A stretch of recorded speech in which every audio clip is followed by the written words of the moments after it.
Today's topic that we have chosen is self-respect. Why we have chosen this topic? Because this is a very cliche word. Like हम लोग बहुत समझते हैं कि self respect होनी चाहिए. Relationship में you go to any counselor, okay, then that person says कि अपनी boundaries maintain करो, अपनी self respect रखो, okay, and respect yourself.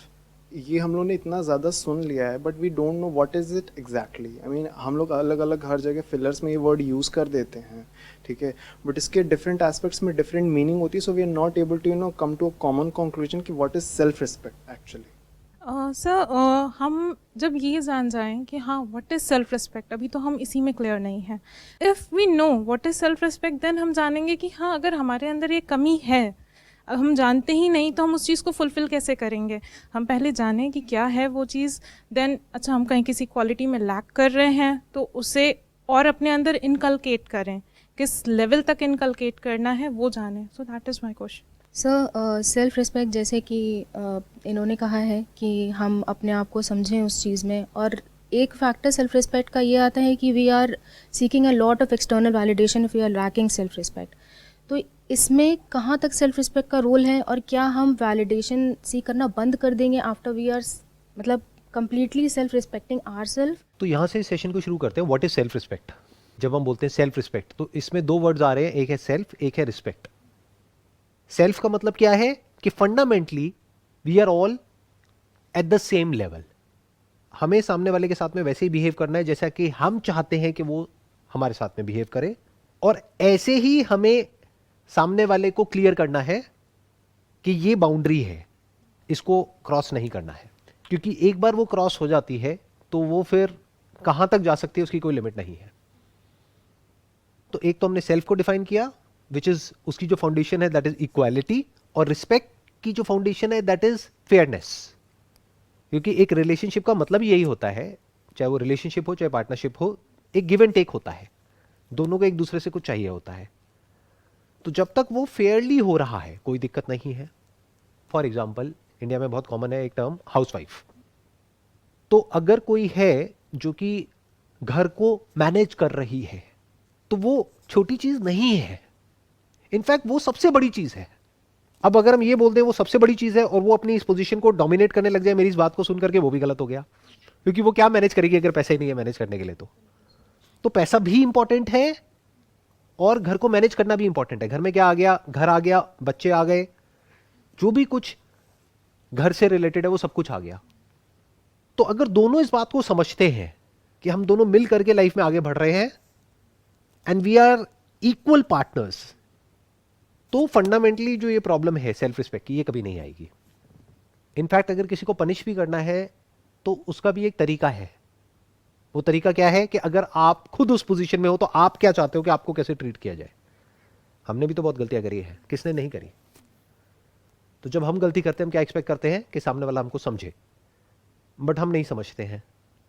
हम जबरदस्ती उसको फोर्स करते हैं बार बार अपोलोजाइज करने के लिए, बार बार उसको रियलाइज कराते हैं. तो हम क्या कर रहे हैं, उसकी सेल्फ रिस्पेक्ट को हर्ट कर रहे हैं. उसने गलती करी, उसकी एक पनिशमेंट है, उसको प्रॉपर्ली डिफाइन करो. क्या है वो punishment? Breakup, divorce, make sense. But इसका मतलब ये नहीं है कि आपको राइट मिल गया कि पूरी जिंदगी बैठ करके आप उसको उल्टा बोलते रहो, उसकी रिस्पेक्ट को हर्ट करते रहो. फॉर एग्जाम्पल ये हमारे घरों में बहुत कॉमन है, जो माँ बाप होते हैं वो कुछ भी बोलते हैं बच्चों को, किसी भी हद तक बोलते हैं. वो अपना राइट समझते हैं, वो इसको प्यार का नाम दे देते हैं. ये प्यार नहीं है कि तुम तो किसी काम के नहीं हो, तुम किसी लायक नहीं हो. ये तो बहुत ही कॉमन डायलॉग है घर में. नकारा है, ये है, वो है, वट एवर इट इज. तो वो जो बच्चा है धीरे धीरे क्या होगा, उसकी सेल्फ रिस्पेक्ट पूरी तरह से खत्म हो जाएगी और वो चाहेगा भी तो कुछ नहीं कर पाएगा अपनी लाइफ में. ये जो टॉपिक है ना, इससे रिलेटेड एक बहुत इंटरेस्टिंग कुछ हुआ था कुछ दिन पहले, वो मेरे दिमाग में घूम रहा है. I was sitting in a restaurant और वहाँ पर पास वाली टेबल पर कुछ लोग बैठे हुए थे, वो आपस में बात कर रहे थे. उसमें से एक था वो शादी का एजेंट था जो शादियाँ कराते हैं, और बाकी लड़के वाले, लड़की वाले, वॉटेवर, वो सब और लोग कुछ 5 7 10 लोग बैठे थे. तो वहाँ बिल्कुल स्ट्रेट फॉरवर्ड बेशर्मों की तरह खुल करके बात हो रही थी कि 1.5 करोड़ में बात हुई थी और इतना कैश में था, इतना ऐसे था, इतना वैसे था, क्यों किया, क्या किया. तो मैं बस बैठा हुआ सुन रहा था. I was just curious. मैंने कहा ऐसी भी दुनिया है. मतलब वो एक सौदा कर रहे हैं, जैसे होते नहीं है कि एजेंट होते हैं प्रॉपर्टी का सौदा करते हैं, बट सौदा किसका करा रहे हो? प्रॉपर्टी का करा रहे हो, समझ आता है, लड़के का सौदा। और ऐसे एक दो लड़के नहीं है इंडिया में, शादी हो रही होती है, बाहर गाड़ी खड़ी होती है और वो अपने दोस्तों को दिखा रहा होता है, ये देखो मेरे को ये गाड़ी मिली है। अरे शर्म नहीं आ रही तेरे को? पैसे क्यों ले रहा है? अगर तू और वो लड़की बराबर है तो क्यों ये एक्सपेक्ट कर रहा है कि मुझे पैसा मिले? क्यों अपना सौदा होने दे रहा है? क्यों अपने आप को बेच रहा है? ऐसे लोगों को बेशरम बोलते हैं, इनके अंदर सेल्फ रिस्पेक्ट जीरो है। और ऐसे कुछ लोग नहीं है, बहुत लोग हैं जो पैसे के लिए बिक जाते हैं, अपनी सेल्फ रिस्पेक्ट को बेच देते हैं पैसे के लिए। तो इसमें आप गलती उसकी नहीं कह सकते कि जो उसको खरीद रहा है, गलती उसकी है जो बिक रहा है।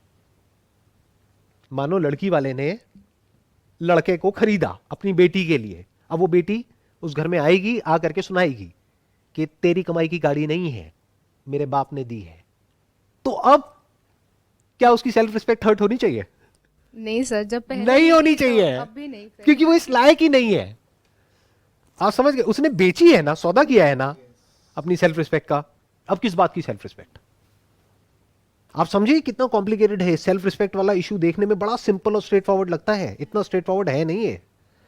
अगर एक लड़के में सेल्फ रिस्पेक्ट है तो उसको पहले ही बोल देना है अपने घर वालों को कि मैं बिकाऊ नहीं हूं, मैं कोई ऑब्जेक्ट नहीं हूं जिसको ले जाकर के आप मार्केट में बेच दोगे। अगर उसमें यह करने का दम नहीं है तो वो क्या कर रहा है? अपनी सेल्फ रिस्पेक्ट को बेच रहा है हमेशा के लिए।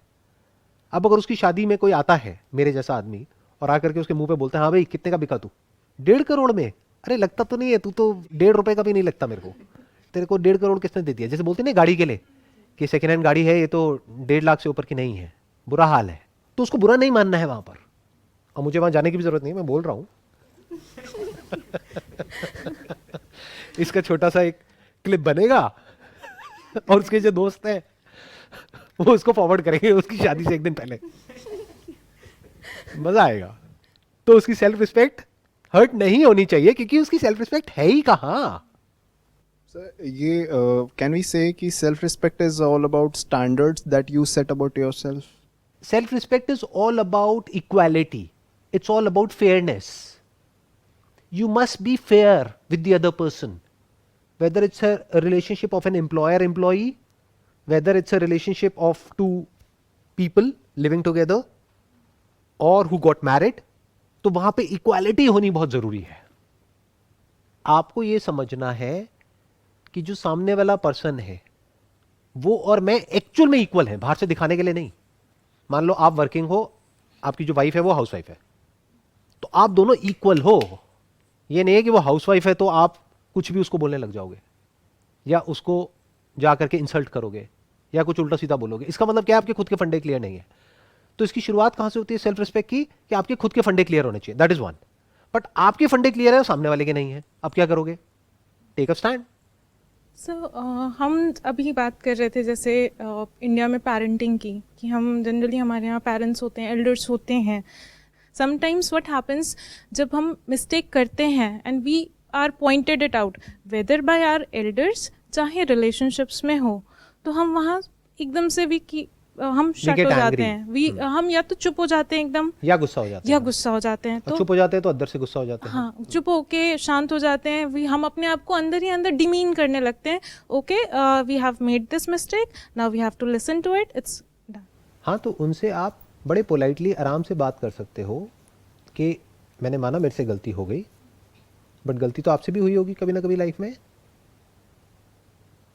क्योंकि अगर आप कहते हो कि मैं एक गलती हूं, तो मैं किस गलती की वजह से इस दुनिया में आया? जो गलती आपने करी। आप आराम से बैठ करके उनसे बात कर सकते हो कि आई एक्सेप्ट कि मेरे से गलती हो गई है, बट बार बार जो आप मुझे बोलते हो मुझे अच्छा नहीं लगता है, तो प्लीज़ आप आगे से मत बोलना, क्योंकि आप कुछ मेरे को बोलोगे फिर ऐसा ना हो मैं भी कुछ ऐसा बोल दूं कि फिर आपकी भी जो सेल्फ रिस्पेक्ट है वो हर्ट हो जाए। तो इसको बोलते हैं स्टैंड लेना। ये मत समझो कि ये दुनिया आपकी रिस्पेक्ट करेगी अगर आप खुद अपनी रिस्पेक्ट नहीं करोगे तो। और इस गलत फहमी में भी मत रहना कि अगर आप सामने वालों की रिस्पेक्ट नहीं करोगे तो वो आपकी रिस्पेक्ट करेंगे। तो आप उनकी रिस्पेक्ट कर रहे हो इसलिए नहीं कि उसमें उनका फायदा है, आप उनकी रिस्पेक्ट कर रहे हो क्योंकि उसमें आपका फायदा है। दैट इज नंबर 1, वो आपको खुद को समझना है। ये इसकी एक लेयर हो गई, क्योंकि आप किसी की रिस्पेक्ट करोगे तो ही वो आपकी रिस्पेक्ट करेगा। आप किसी से तमीज से बात करोगे तो ही वो आपसे तमीज से बात करेगा। फिर वो चाहे आपके यहाँ पे पियोन है, चाहे सर्वेंट है, चाहे कोई भी है, आप उससे तमीज से बात करोगे तो देयर इज अ पॉसिबिलिटी कि आपसे भी वो तमीज से बात करेगा। बट मान लेते हैं आप तमीज से बात कर रहे हो सामने वाले से और वो बदतमीजी कर रहा है, अब क्या करोगे? You have to take a stand, simple. You have to fight for what is right. What is right? Equality. Equality is your right, you are living in a democratic country. अब आप कहोगे नहीं, लड़ना मुझे अच्छा नहीं लगता है। अरे भैया, लड़ाई इज पार्ट ऑफ लाइफ। लड़ने से इतना डरते क्यों हो? बजाय अपने अंदर एक लड़ाई हो, एंगर अंदर ही अंदर चलता रहे, इससे अच्छा है उसका सोल्यूशन निकालो। समटाइम्स पेरेंट्स का भी रिएक्शन काफ़ी एक्सट्रीम हो जाता है। लाइक क्या होता है कि जैसे पेरेंटिंग हम लोग की होती है बचपन से, ठीक है, सो पेरेंट्स को भी अवेयर नहीं होता एज ए ह्यूमन बीइंग, वो हम लोग को बहुत रिप्रीमेंड करते हैं। तो जब बच्चा बड़ा हो रहा होता है तो सेल्फ एस्टीम उसके पेरेंट्स के थ्रू ही डेवलप होती है, because they are the first care givers. तो अगर वो हर बार उनको डिमीन ही किया गया है बच्चे को, तो अनकॉन्शियसली बच्चा जो है एक्सटर्नल वर्ल्ड में वैलिडेशन ढूंढने लगता है। तो सर उस केस में हम लोग क्या कर सकते हैं, because this becomes so damn toxic. अपने आप को एजुकेट करो, और एजुकेशन सिर्फ वो नहीं है जो स्कूल कॉलेज में मिलती है। बुक्स पढ़ो, थोड़ा सा समझो कि लाइफ क्या होती है। एक सोशल स्ट्रक्चर में जहाँ पर हम रह रहे हैं वहाँ पर इक्वालिटी नाम की एक चीज़ होती है, फेयरनेस होती है, डेमोक्रेसी क्या होती है, राइट्स क्या होते हैं। इतना बेसिक हमको अंडरस्टैंडिंग होनी चाहिए जो स्कूल कॉलेज में नहीं सिखाया जाता है। तो जब आपको ये अंडरस्टैंडिंग आ जाएगी तो आपको ये भी समझ आ जाएगा कि I deserve to be treated fairly, ये मेरा राइट है। नहीं तो क्या होगा, इसका एक एक्सट्रीम रिएक्शन भी होता है जो बहुत कॉमन है यहाँ पर इंडिया में, जहाँ पर कास्ट सिस्टम भी चलता है। अभी जो अर्बन सिटीज़ है वहाँ पर तो इतना नहीं है, बट जो रूरल एरियाज है वहाँ पर अभी भी है। तो वहाँ पर उन लोगों को इतना सप्रेस कर दिया जाता है कि उन लोगों के माइंड में बैठ जाता है कि हम इन्फीरियर हैं। ये प्रॉब्लम है। तो उनको ये समझना होगा कि उनमें और उनमें जो so called superior, so called inferior, कोई फर्क नहीं है। जब ये बात अच्छे से गहराई से उन लोगों को समझ आ जाएगी तो एक बात तो पक्की है कि वो खुद को अच्छे से ट्रीट करने लग जाएंगे, जहां से शुरुआत हो जाएगी कुछ बदलाव की। क्योंकि अगर उन्होंने खुद ने भी एक्सेप्ट कर लिया है कि I don't deserve to be respected क्योंकि मेरे पेरेंट्स तक ने मेरे को रिस्पेक्ट नहीं किया, तो आगे और कोई क्या रिस्पेक्ट करेगा। जैसे शादी हो जाती है और मानो लड़ाई झगड़ा हो गया, नॉर्मल है, हर घर में होता है। बट यहाँ पर क्या प्रॉब्लम होती है, लड़की घर पे फ़ोन करती है तो घर वाले कहते हैं कि अब थोड़ा बहुत तो एडजस्ट करना ही पड़ेगा। अब वो थोड़ा बहुत एडजस्टमेंट कहाँ तक जाएगा और कब तक चलेगा? ये सलाह ही गलत है। दे शुड से कि लड़ना नहीं है, लेकिन पोलाइटली सामने वाले को समझा दो कि मेरी आदत नहीं है इस तरह से ये सब चीज़ें टॉलरेट करने की। पावर डायनामिक्स होती है एक रिलेशनशिप में, ये चीज़ें हम कभी एक्सेप्ट नहीं करते। हम क्या बीच में कॉन्सेप्ट घुसा देते हैं इमोशनल होकर के, प्यार है, मोहब्बत है, ये है, वो है, पता नहीं क्या क्या कहानियां बनाने लग जाते हैं। एक रिलेशनशिप में जो फाउंडेशन है वो प्यार नहीं होता है, रिस्पेक्ट होता है, इक्वालिटी होती है, फेयरनेस होता है, एप्रिसिएशन होता है एक दूसरे के लिए। तब जाकर के वो रिलेशनशिप एक्चुअल में प्रॉस्पर करती है। तो आपको अपनी सेल्फ रिस्पेक्ट को खुद बचा करके रखना है। तो सर हम हेल्दी वैलिडेशंस जो हैं अपने क्लोज वंस से सीख कर सकते हैं, उसमें कुछ प्रॉब्लम नहीं है। या अगर हम बिल्कुल वैलिडेशन, कोई इंसान है वो बिल्कुल ही वैलिडेशन सीख नहीं करता, दैट पर्सन नोज़ कि ये जो है ये मेरे लिए सही है, मुझे किसी से पूछने की ज़रूरत नहीं है, ना मुझे किसी का स्टैम्प चाहिए इस पर कि नहीं यू आर डूइंग राइट। वो चाहे मेरी खुद के पेरेंट्स हों या मेरी वाइफ हो या गर्लफ्रेंड हो, कोई भी हो। तो इसमें मतलब is this healthy way of doing things? 100%। ना आपको वैलिडेशन सीख करनी है, ना किसी को वैलिडेशन देनी है। एप्रिसिएशन दे सकते हो but you must not validate. आप होते कौन हो वैलिडेट करने वाले, और किसी से वैलिडेशन सीख क्यों कर रहे हो? The moment you seek validation from someone, आप अपनी लाइफ का कंट्रोल उनको दे रहे हो।